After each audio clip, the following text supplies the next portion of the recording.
16 जुलै रोजी लडाखच्या क्षेत्रामध्ये भारताने आकाश प्राईम या क्षेपणास्त्राची चाचणी केली।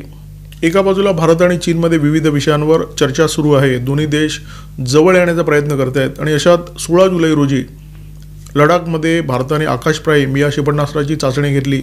भारतीय क्षेपणास्त्राच्या ज्या चाचण्या होतात त्या ओडिशातील चांदीपूरमध्ये होतात, परंतु आकाश प्राईमची चाचणी थोडी वेगळी होती। हे पर्वतीय भागामध्ये उंचावर काम करणारं आणि उंचावरून येणाऱ्या क्षेपणास्त्रांचा वेध घेणारं क्षेपणास्त्र आहे, त्यामुळे याच्या चाचणीसाठी लडाखचा इलाका अत्यंत उपयुक्त होता।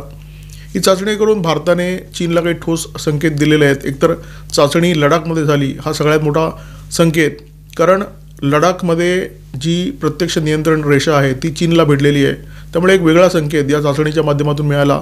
दुसरी महत्त्वाची चाचणी हा 1950चा भारत नाही आहे, हा नवा भारत आहे।